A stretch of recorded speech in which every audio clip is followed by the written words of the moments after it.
Hello and welcome back to the Punches Chance podcast, and welcome to the preview show where we'll be having a look forward to everything coming up in boxing this week. Plenty of news has dropped. Boxer are back.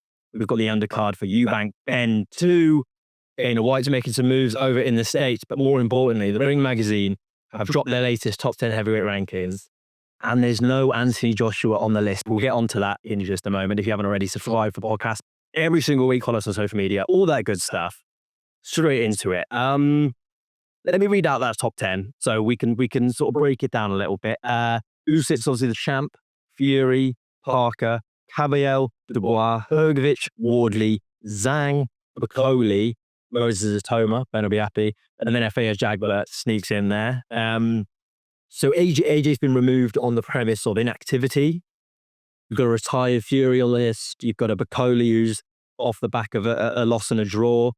A Jaguar off the back of a draw. Zhang is on the slide. Where do we see that list? Are you happy with it? Are we? To be fair, I don't think there's many on this list that are not coming off the back of a loss or draw. Yeah, it feels very much like what they've done 3-4 years ago is holding strong. And then that doesn't count for AJ. He gets dropped on it. What was AJ before and then fifth when he fought? He would have been top 5 or 6 on me, but I don't understand the argument that they've taken him off because he's inactive. But yet you've got a retired fighter on it, and some other fighters that probably haven't fought in just as long.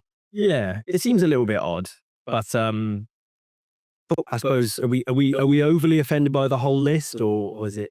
No, because one weekend of fights and it'll completely change again. I think we're expecting to see Joshua fight by the back end of the year, as long as he's just come back from a recent injury, and so depending on how that heals up, I think we'll see him in December most likely, and he'll get a win and make himself find himself back on the top 10 somewhere. I think if AJ just gets to win any fight, he'd be coming back straight into the top 10. But it's mental that, you can fight for an IBF world title, all right, ring activity and all that, but to get dropped out of the top 10, mind, is crazy in a way. You're a former 2-time heavyweight champion of the world. You're coming off a world title loss, and that gets you out of the top 10, and climbing above you, the likes of a Jagba, a Timer, haven't fought at world level just as of yet. Obviously, a Timer that's to come, but it's a bit of a shock. But looking at the names though, Hrgović, Zhang, are they too high up? 5th for Hrgović, 7th for Zhang. Bacoli even in at 8th seems a bit like, Yeah, it does make me concerned about the overall state of the heavyweight division, because I think maybe this is a byproduct of sort of Riyadh season, and that they've all fought each other, and so they have losses on their records that they wouldn't otherwise have. But when you look at that list, outside of the top 4, you can't argue with any world level fighters really. Or they're not still at the top of their game, or in the form of Wardley and Atoma, they're sort of on their way up. Everyone on that list, are we in not the strongest period, albeit we're in a very competitive period of heavyweight boxing and we're getting lots of great fights? Is it the strongest? It feels a bit like a transition period, I think. Like I said, we've had the last 2, maybe 3 years where a lot of these have gone up against each other, where they were probably at or near their peak. So now you've got a mix of, like you said, the 3 or 4 at the top, which are still competing at world level. You've got the sort of gatekeepers in between, and then you've got some of the younger ones like Atoma that are waiting to break through then. But if you've got, looking at that in terms of AJ's comeback, do you think he fights anyone in the top 10 to break back into there, or do you reckon it'll be a bit of not an easier fight, but they'll give him someone outside those top 10? He doesn't fight anyone. No Jagba? No, I don't think so. No. I think that's the only name on the list that he could potentially fight. Because in the rumours that he's fighting in Ghana or something, that Eddie Hearn revealed that they've had an offer for AJ to fight in Ghana or something. And using Ghana as, I don't think that's happening. Also, it doesn't look like it. It just looks like lots of Hunter Brown and stuff. But yeah, I don't see him fighting a name on that list. I think it would be a bit more of a warm up, and then probably a name on that list. Well, there's only one name on the list that needs there's 2, maybe 3 names on the list that I would actually be interested in seeing him fight. I think Fury in Britain would be incredible, absolute, cherry on top of the cake. I think that Bacoli in Africa would be a brilliant fight. Commercially, would make a lot of sense. Would be a very cool moment. I think that makes a lot of sense. And then if they really want to go for it, Moses Homa, but that was never going to happen. They're under the same. That's a proper picture, but that is another fight that if that wasn't the case, that I would want to see, because it would be a sort of passing of the torch moment. Or are you really all that? How many times have we asked that question of Moses Atoma? Are you really that guy that's going to carry British boxing into the future and all?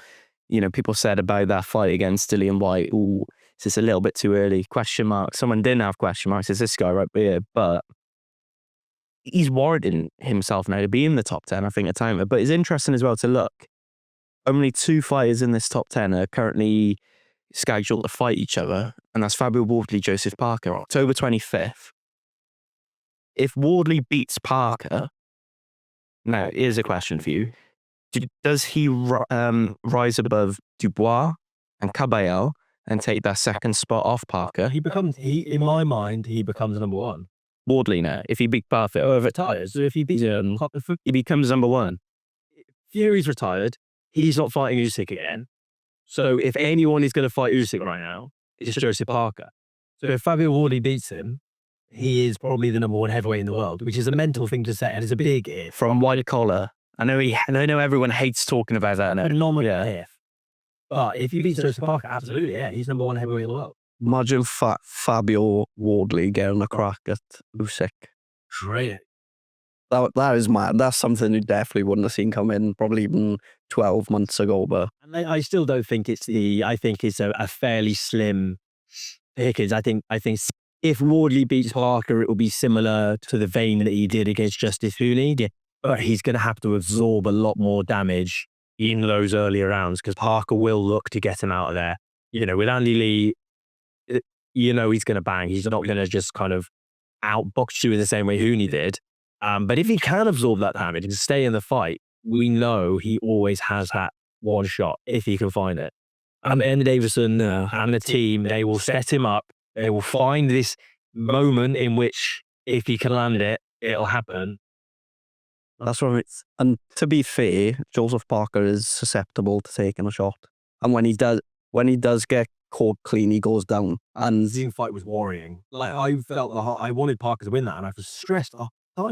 He's kind of getting humped out, and he just keeps getting caught with a big shot. That's it. That's the only thing that's given me a bit of confidence for him going into that fight, is the fact that I think, because he has shown that he got completely outboxed in that last fight against Justice Hooley, but he managed to find that one shot when he needed it. And it's not always going to happen, but I think if he can find it against Parker, it could be night over again. That's what we imagine that though. Round 12, unbelievable fight, unbelievable war, back and forth. It's been for 33 minutes. Round 12, bell goes. Wardley needs a knockout, and within the final minute, he finds that one shot. It happened. That would be incredible.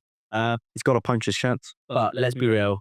We're not parting ways with £25 to watch that one live. We'll probably be watching instead a show announced on BBC Two of all platforms. We thought it maybe might be Red Button, but Boxer are back on BBC. We're getting boxing on terrestrial DB in the UK, something the US can't necessarily say at the moment. What do we make of it? Fraser Clark, Jamie TVB. From my point of view, that is a fight and a main event that we would have seen on a boxer card on Sky Sports. Is it all that different? Obviously, we had an undercard announced. Are we happy for them to be back? Yeah, I think when we were first looking at it and speaking about it, we probably thought, is this like the end for them? Like, are they going to struggle? But it might work out in their favour in terms of they're obviously not going to have the financial backing that they would have had from Sky Sports to put cards together. And I'm interested to see what the undercard will look like, because I think in terms of that as a main event, as shocking as it might sound to say, it's probably one of the better main events that we're going to get on a UK show this year, just because we're not getting many. Up there with the better main events that we've seen from Boxer over the last 12 to 18 months. I think off the top of my head, probably was Woodley Clark on the first one a Boxer show. Yeah, it was. That was probably on paper as good, maybe a slightly better. I think we're looking at that in the past. I think that's about as good a main event as this. Just been a Smith before. Yeah, so you got a British title fight, which is always good. Heavyweight division, which adds to it. So I think this, as in the position they're in, other than maybe a fight with Adam Azim, is the best fight they could have put together for their main event. And it'd be interesting, like I said, to see how the undercard stacks up, depending on how much financial leeway they've got to put the rest of the card together. But it might work out in the favour of upcoming fighters. I seen Anthony Crawler spoke the other day about a real struggle in British boxing, small hall boxing at the moment. This might be the perfect sort of gap for fighters that are trying to make a name for themselves and get picked up by a bigger promoter to jump on a BBC show. And the viewing figures are going to be massive, especially when you've got fights on the same night that are charging £25. I know Frank Warren's not very happy with the fact that Just got a day that's from him, stuck it on, but that's business. And if it was the other way around, I'm sure he'd be thinking the same way. If Frank Warren, this is, I really like Greensbury. I've been to Greensbury shows. I do enjoy them. But if Frank Warren had a show that was worth the money he's paying, people would pay him. Don't watch BBC. So I think he's only worried because he believes people will watch the BBC show over his. But better boxing then. That is business. And I know he's talking about scheduling conflicts. They wouldn't do this with football. They wouldn't do this. But I don't think anyone's looking at Wardley Parker or we won't clash with that, because it's £25 pay-per-view. It's a good fight. I'm buzzing. But the main event is good, but the undercard is not worth paying the £25. I think if what Boxer to do with this Fraser Clark GMT card is very similar to what they did when they came to Cardiff, in the form of they had Rhys Edwards obviously on that card. Sterling had ultimately done local fighters, gave them an opportunity on a bigger platform to get themselves out there. They all fought their hearts out. They all absorbed in all of the fight week activities. They loved it, and it was from a local point of view, it was a real feel good event, and all the way through up to the main event. And I think if they do that with this, especially if obviously Fraser Clark as a local fighter wins, that is what boxing's about. It's about the community. There's a lot of talk about DAZN this and pay-per-view this and Ring Magazine this, and we talk about TV shows. There's still stadium going, arena going fans that will love a card like this if it's made right. And I think they probably will. Yeah. I think the best thing Boxer could do, like you said, is pack the undercard full of local fighters who will sell tickets, make sure that main event is as full as possible as well, make it look good on TV. And like you said, gonna have plenty, because it's free to view.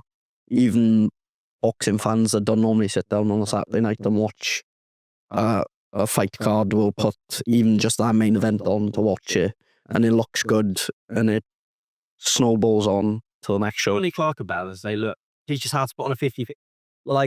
It doesn't have to be if I'm scrolling through the channels, I've got, Storage Hunters and now feeling that right now. Oh, well, we got our Comedy on Gold now, not feeling that right now. And then I go past and I just see two men in a metaphorical phone box having a war. I'm not going to be going, but he got one loss on his record. That's going to catch your interest. And then you're going to watch that fight. You're going to get to the end of it. You're going to hear the commentators go, and next up we've got Fraser Clark versus, and you're going to stick around for it. It does so much more than watching, albeit we like to see the prospect built up, than watching a prospect just splatter a journey. I think what's good as well is that Boxer in the past have done it. I remember, I think Adam Azim was fighting in Wolverhampton, and they had Tyler Denny as the sort of main event. That's what they're probably going to look into doing there. They have their sort of main event at 9 o'clock, prime time on TV. And then afterwards they have a big ticket seller that, so the room's rammed full of fans and all. And I think it's good competition as well for Boxer now, because Frank Warren's called it unfair, which is fair enough. But don't, like you said, don't charge £25 a watch a fight. And then maybe we won't have this sort of issue that we might be facing come October 25th. But for a boxer to put out a fight like this, it's a statement that they're showing that, look, we're sticking around. I think there's rumours of Adam Azim fighting soon. Apparently Callum Simpson could be going over to France to be fighting someone. So I think they've got Ben Whittaker headlining a show in Birmingham. we were concerned for Boxer, but I think when you look into it a bit more now, Boxer have done it very smart, going with a sort of deal with the BBC. They'll get more eyeballs maybe, and that could only exactly. They've made the best out of a bad situation, I think, and that this could be their business model moving forward. They might just think, let's wait until the bigger promoters put a fight card on pay-per-view on DAZN. We'll stick her on the same night and we'll just take all the viewing figures. Imagine if he does that like every time. I mean, every time. But like, I mean, it's nice to because I actually genuinely like Ben Shalom and I've spoken to him. I like him. You're taking a mick out of him. People don't like him anyway. And there's not. Frank doesn't like you. You could have said, "Oh, Joe, what, Frank, I'll leave it and I'll do it a different night, just you," and he still would hate you. Yeah, so just piss it off. Go out in because that's what Ellie and Frank would. Yeah, that's what I mean. It's not as if him and Frank Warren have got the best of relationships anyway. Like, Frank has openly spoken about how he dislikes him. So, like, in terms of even just being petty, it's just like, yeah, I'm just going to stick it on the same. Like, you've always tried to undermine me and sort of big brother me when I've been with you on shows. Even, was it what card was it where they had the argument on stage? Yeah, it was. It was a Chris Eubank. It was out in Saudi when he fought. So he pushed him. Right. Yeah. When he pushed him, yeah. But the thing is, you say big brother, and yeah, our big brother in then, but then he could just little brother then. You know how a little brother's just annoy hessians, just won't go away, just like a whiny little fly. Just do that. Just irritate them. Just be really childish about it. Because that's all that they're going to do back. So just play up to it a little bit. I'd love to talk about this. They've got the cards though, haven't they? Because their argument is it's free boxing on terrestrial TV. You don't have to pay for it. That's what they're going to be advertising it as. Free heavyweight championship fight. You don't have to pay. Just put on BBC 2, 9 p.m. and watch an incredible fight. And that's what it's going to be as well. They haven't even had to say it either. Like, he's doing this talking, but Boss haven't put out a statement. But people are more interested in free boxing because they were already irritated by the price of that pay-per-view. And yeah, it's worked from there. On to another boxer fighter this time, obviously, with Eddie. We're not going to talk about that fight in Eubank, Ben. The undercard, that has been announced. We're going to have to do this a little bit quick time because Ben's got places to be. A little bit of a faster episode today because he had some technical difficulties setting up a new studio. Beautiful looking studio, if you ask me. If you're on the audio version, click over to YouTube because it looks wonderful. Jack Hatchell, Echo Essendon. Great fight. Very good fight. Style matchup. We've talked about this already on the podcast in some depth, but it's the marrying of style. It's what we want to see. We've said this, it could be absolute. So, on paper, I think it's free. Yeah, and Jack Cattrall changing up his team as well, which will make it interesting. See, is it going to be a different style? Or, yeah, with Ballsy Ennis. Yeah. Oh, wow. So that would be very inspiring with Jaron Ennis recently. Different fighters to Echo Essendon. I know that's exactly, but in terms of the in-house sparring, you don't get any better than.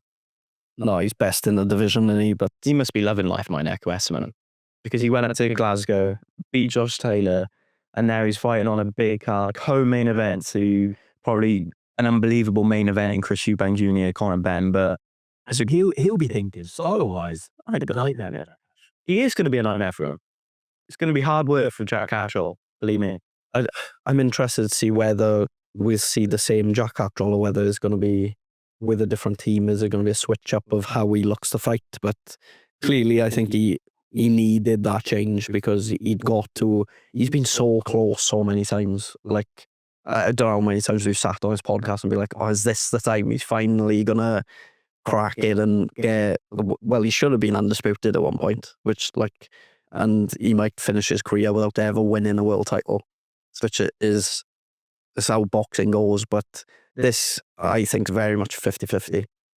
I think it's a very close fight between the two of them. I'm really looking forward to it. It's a good undercard, I think, to be fair. And Cattrall's going to come out full, like, Bruce Ennis, taunt in, on the slick, like he's on the, I don't think so.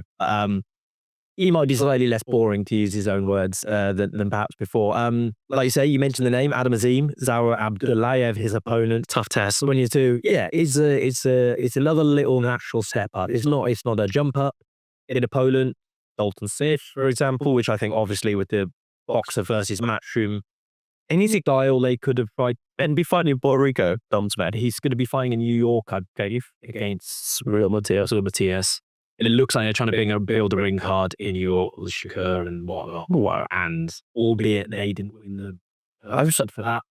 I was surprised Matchroom didn't make more of an effort to get that purse bid for Dalton Smith. I think they don't think that he wants to waste any money at that point. I was shocked that Adam Azim stayed with boxer though. Yeah. I want to kind of make the. I was adamant that he was going. Who's left boxer though? Well, I don't think any of them. Those down early is. Oh, That he has, but there's no one else says it, and it's all been. Callum Simpson, I think, has said that he's going to stay with boxer. Yeah. Ben Whitaker seems like he is. Yeah, he looks like in from Lauren, but she's just waiting for that big fight, and it's probably going to basically just wait till Jake Paul picks up the phone. I don't think Jake actually calls up the opponent. I don't think that's how that works, but maybe it does. Richard Reactball, Tommy Welch. Oh, your favorite fighter? Oh, Richard. Oh no, it's Lonzo Golion. Tom, I haven't heard of Tommy Welch. To be honest, 16 and 0. Yeah, he's a little bit padded, 16 and 0. But he was Richards where you're thinking he's ready to step up. He needs a good opponent. Reactball, second fight at heavyweight. Yeah, I think it's a decent test at heavyweight for Reactball. I don't mind it. Wasn't Reactball meant to be fighting someone else on this card, or was it rumored? Oh yeah, it was Joe Joyce. Sam Gilliman, Ishmael Davis. Well, that's a good fight. Ishmael Davis, and I'm not just saying this because I've got the lead. He's the local lad, but I've got so much time for Ishmael Davis. Like 2 fights back to back, last minute notice in the biggest stages of all. Got the bread, took the money. Really close fight against Josh Kelly and Wennerly as well. Yeah, I mean, that was a close fight in the end. He always took it to him at the end. But Kevin Agaka in the last one, split decision. He's not done boxing the normal way. And I think if someone was just a box rec hunter and looked at it, they'd go 13-3 in here. British. He's a good fighter. He's done it his own way. He's made that money. And if somehow leads and keeps getting opportunities on these big shows, if I'm happy. It feels like he rocks up on every big card at this point. They just go, it seems to be they need a fighter, they just go, give Ishmael Davis a ring. I'm sure he'd be up for it. Had more big fights in the last year or two than anyone else combined. Yeah. Because he hasn't said no. Yeah. It's the willingness to step in there, and that's what's given him the opportunities. Like, ever since, what was the first one he jumped on in late notice? Josh Kelly at Wembley for Liam Smith. Chuck in Riyadh. Yeah. Just keep throwing them out. They know who to ring up, don't they? And they know that Davis is going to pick up the phone and go, all right, I'll be there in 2 days. Well, it's exactly the same with Padley against Shakur. Yeah, Padley took his opportunity in the first one. And so when that opportunity arose, Eddie went, give Josh a bell. So he's up in someone's attic, there's a line at the minute, but he won't mind it. He'll pop over. And it's the same with Ishmael Davis. Both from the same part of the world. They've earned a bit of trust with the promoters, haven't they, at that point? But Mikey Talon as well. He looked really good. Was it he kicked off Crawford Canelo fight week, didn't he, on Wednesday? He looked really good on that. It was like the fight week undercard thing, but he looked good in that. So I'm hoping there's another fight that added to that, at least that undercard. Because it's been signed, apparently. Allegedly. Yeah, be careful with that. I think as well. But does this card need it, or could that fight be, a main event somewhere else? This is a better undercard than any other card in the UK this year, I think. We haven't had many great. That's not difficult. No, but have you seen the response online to this undercard? People are calling it. I think it's decent. Terrible. It's because it's ring funded, and so they expect. No, everyone expects a last crescendo every single fight card now. But I think this is it's a solid. Is this undercard better or worse than the first one? Who's on? Well, we had Lyndon Arthur, Anthony Yards. Torn in terms of the size of the names on it better in terms of the closeness of the fights. You could call the fights for that first one pretty easily. Well, I did. I successfully called every single fight on that card. And were paid handsomely for doing. What was it Lyndon Arthur fought? Anthony Yarden, it's really good. If they stick Anthony Yarden and Arthur 4 on it, that makes it, yeah. That would be the. But Jack Catherine Echo Esserman could go either way.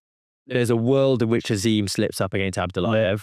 There's a world in which Richard Blackmore slips up against Tommy Welch. Sam Gilly, Ishmael Davis is a bit of a 50-50, and then Mikey Tanner should be winning that one. But that is a closer card.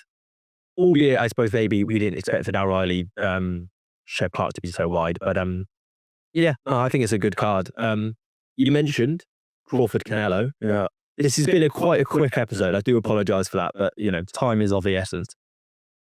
Promoted by, of course, Dana White and TKO, or Zuffer Boxing, as I think they are officially, which is the one that's sort of like combined with Turkey and a couple other people.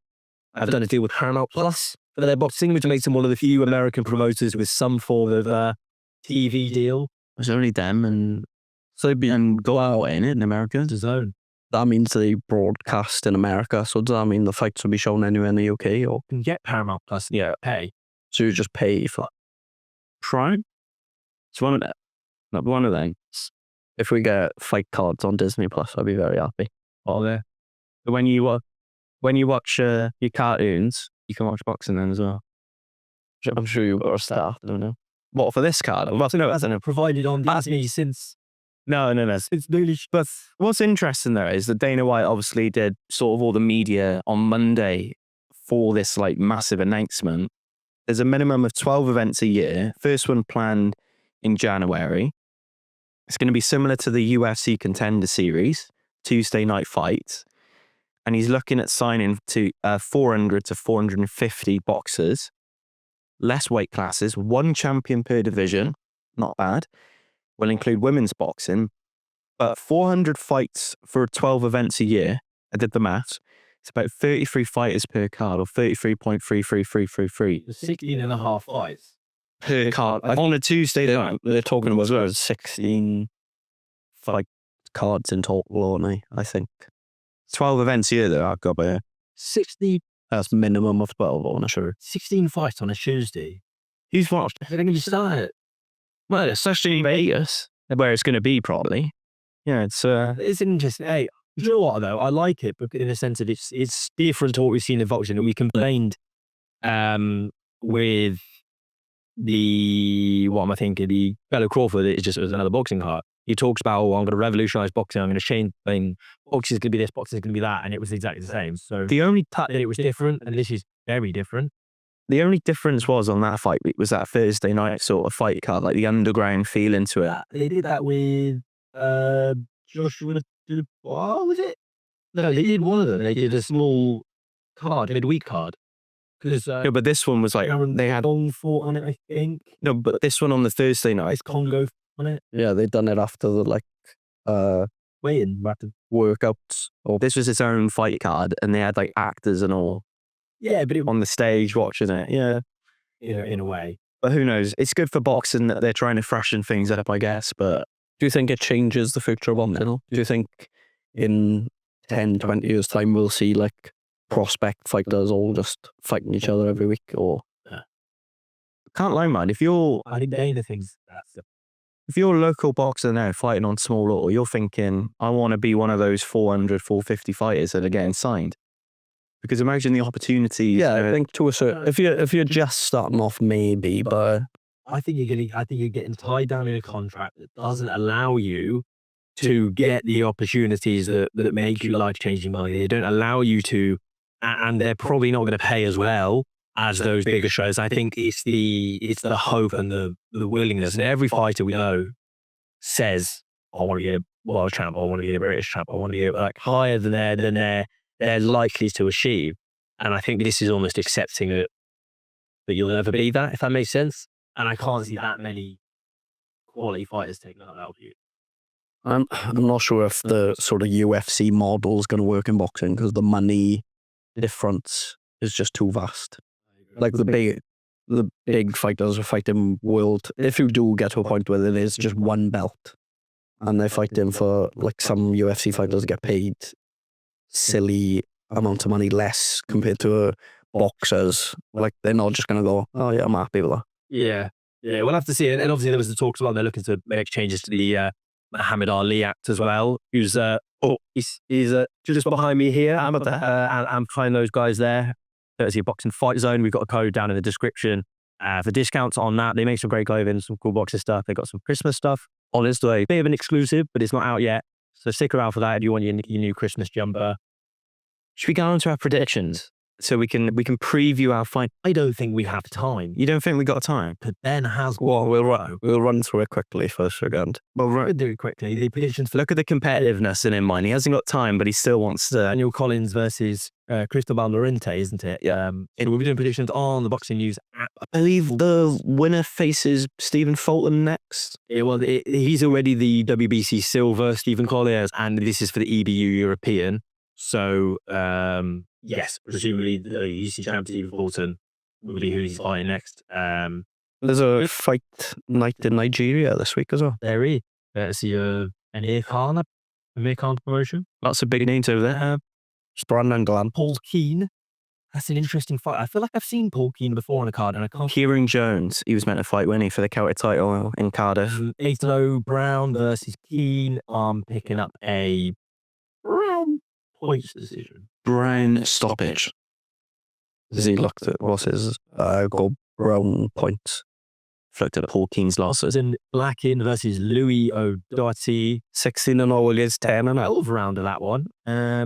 And the 10-0, somebody's O has got to go. I think this is for the county title. And what are you picking up for that one? Glankin by decision.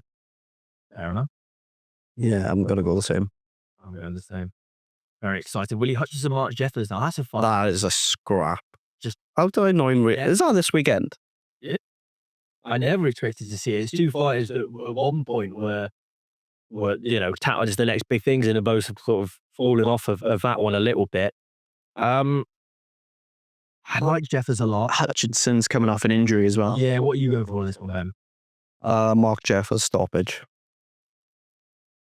I'm going even after his Sean Hempel performance. Jeffers. I think that's gonna decision. I think that's gonna light the fire under him. I'm going Hutchinson points decision. I would not be shocked by Hutchinson. Then Nathaniel Collins versus Cristobal Lorente. Yeah, I've landed so largely for me to make a prediction on this one. Collins, yeah. We're all on the same order. See, we went to see. I'm doing my rounds. Decent fight card might have been up in Glasgow. I didn't even realize that fight was on the card. It's gone under the radar a little bit, but I like it. I'm enjoying it. I'll probably watch it free on the Zone. If it's like a £25 pay-per-view on it, then I ain't watching it. I'd watch Bargain Hunters or whatever's on the BBC. Other show your age there, man. Anti-Road Show. And that's actually quite a decent TV program. You ever watch Ice Road Truckers? Yeah. Hey, that was unreal. It's just Wheeler Dealers, the throwback show Wheeler Dealers. Cracker. Well, you guys have enjoyed this slightly odd ending or the rest of the podcast, then obviously subscribe on YouTube or follow us on Spotify if you prefer the audio versions. Lots of content on Twitter, Instagram, all that good stuff. So thank you always for all of your support. Hope you enjoy the podcast and the new studio, and we'll see you all next week. Punches chance.